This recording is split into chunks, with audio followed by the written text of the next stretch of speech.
Sidang tertutup tanpa penjelasan, dakwaan berubah, bukti dipertanyakan, dan publik hanya bisa bertanya-tanya, ada apa sebenarnya di balik kasus yang menjerat AN?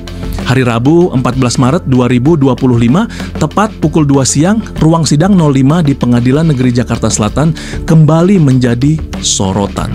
Sidang lanjutan terhadap terdakwa berinisial AN kembali digelar. Kali ini sidang menghadirkan saksi ahli dari pihak kuasa hukum terdakwa. Namun, alih-alih menjawab pertanyaan publik, jalannya sidang justru memunculkan lebih banyak tanda tanya.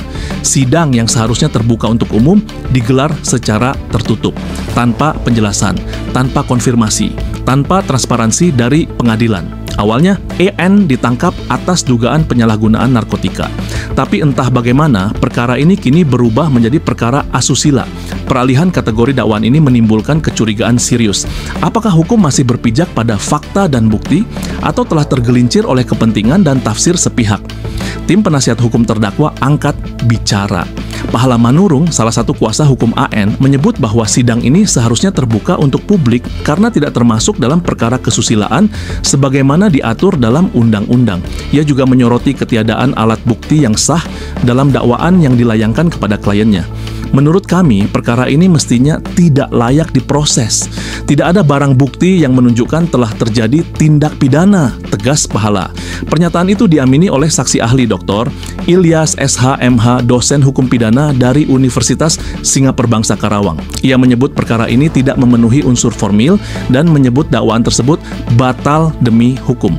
Secara hukum, ini perkara yang aneh, ujarnya lugas. Jika mengacu pada ketentuan pidana, maka saya yakin tidak ada unsur yang terpenuhi atas dakwaan asusila ini. Kritik tajam dan analisis hukum dari pihak kuasa hukum serta saksi ahli seharusnya menjadi perhatian serius aparat penegak hukum.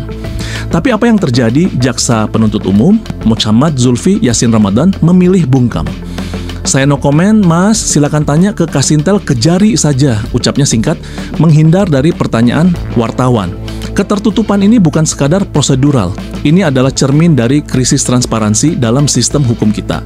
Ketika proses peradilan berlangsung di balik pintu, tertutup tanpa alasan jelas, publik berhak curiga. Dan ketika dakwaan berubah tanpa dasar yang terang, kepercayaan masyarakat terhadap hukum bisa runtuh. Saudara, hukum bukan hanya soal pasal dan prosedur, ia adalah pondasi keadilan.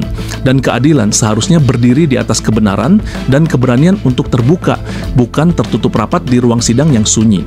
Jika Anda merasa terzalimi oleh proses hukum, jika Anda merasa suara Anda tak didengar di ruang-ruang pengadilan, jangan diam. Laporkan, minta perlindungan, cari keadilan. Hubungi Lembaga Bantuan Hukum melalui nomor pengaduan 0838 3347 4553. Kami ada untuk Anda. Kami siap membela kebenaran. Dan inilah suara untuk keadilan yang tak boleh dibungkam.